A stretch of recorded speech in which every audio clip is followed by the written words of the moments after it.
o se conservaba la leche fundamentalmente, ¿vale? Muchas de ellas tienen agujeros. Esta de aquí, que esto no sé si tiene puntero, estas de aquí se estima que son los primeros biberones, por estos agujeritos que tenían aquí, y gracias a técnicas normalmente analíticas, pues se sabe que el contenido de estos recipientes era algo relacionado con productos lácteos, con leche. ¿Vale? Y lo del cuajo, aquí tenéis por ejemplo también cómo se utilizaban los recipientes para transportar la leche inicialmente, y luego de forma empírica se vio que se producían transformaciones en esa leche y se empezó a generar los primeros quesos de leche, en este caso de coagulación enzimática. Bueno, esto es lo que sí que me gusta empezar un poco, digamos, en los orígenes. Y vamos a la materia prima, que es la leche. Como muy bien me dijeron Cristina, es, digamos, la materia prima de la que surge todo producto lácteo, no solo queso, pero bueno, ahora estamos hablando de queso, ¿vale?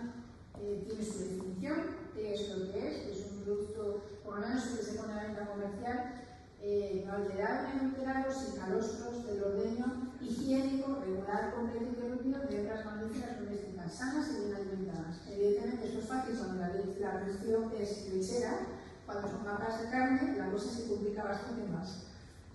Bueno, si atendemos otras definiciones, pues la composición y características físicas varían mucho entre especies de mamíferos. Por poneros un ejemplo extremo, la leche de foca tiene un enorme contenido de masa porque tiene que mantener la temperatura. Nosotros estamos más acostumbrados a la leche de vaca, que es la que se consume de pequeños rumiantes, pero cualquier mamífero tiene su composición muy adaptada a las necesidades también de los infantes, de los niños, de los descendientes a los que van a alimentar. Fundamentalmente contiene grasa, proteína, lactosa y minerales. Y para hacer queso es importante la proteína de la lactosa porque os hablaré luego de los dos tipos de coagulación. Pero también, y aquí voy también muy importante porque son un papel que desempeña un papel primordial en esa etapa de maduración, es un medio nutritivo, altamente nutritivo para nosotros como consumidores, pero también para los microorganismos, que son los que van a dirigir muchos de estos procesos y de transformaciones de la leche. Vale. Vamos a esos microorganismos. Y aquí quiero empezar a recalcar que como es un medio cultivo muy bueno para crecer microorganismos, también pueden crecer aquellos que nosotros consideramos patógenos. Desde un punto de vista humano, hay microorganismos, algunos de los cuales se pueden transmitir por leche, que pueden generar problemas de salud. Pero también tenemos los positivos, aquellos que van a intervenir en la formación de un queso, por ejemplo, ¿vale?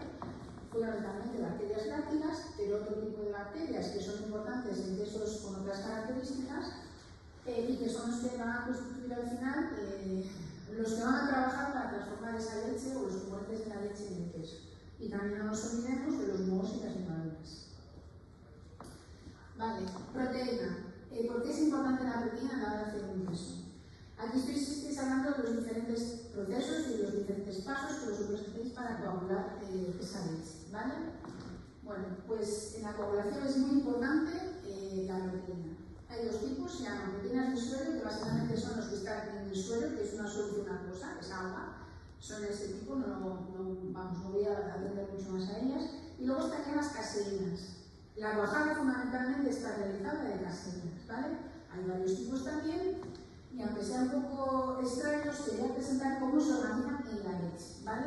Pues sería la beta-caseína, por su composición química, que son las catrafunditas, y hacia afuera se localiza la que se llama capa caseína, que le gusta estar más en contacto con el entorno acuoso.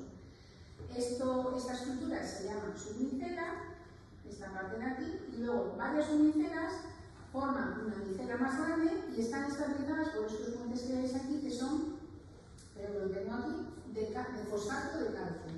Por eso no sé si oís hablar de que la leche es una fuente muy buena para calcio, porque hay mucho calcio estabilizando esas micelas de caseína. Incluso las podemos ver al microscopio, tienen un cierto tamaño y cuando están en leche están sueltas, dispersas por ahí, ¿vale? Bueno, vamos a ver entonces queso. ¿Qué es un queso? Pues el queso es la transformación de una leche líquida en un producto sólido semisólido, que sería lo que sería el queso, que está formado esencialmente por la caseína de la leche, organizada en forma de gel, llamamos la cuajada, llamamos el coágulo, de gel, que está más o menos deshidratado en la etapa inicial, que retiene la materia grasa, un poco de ácido láctico porque suero y tiene una fracción variable de sulfato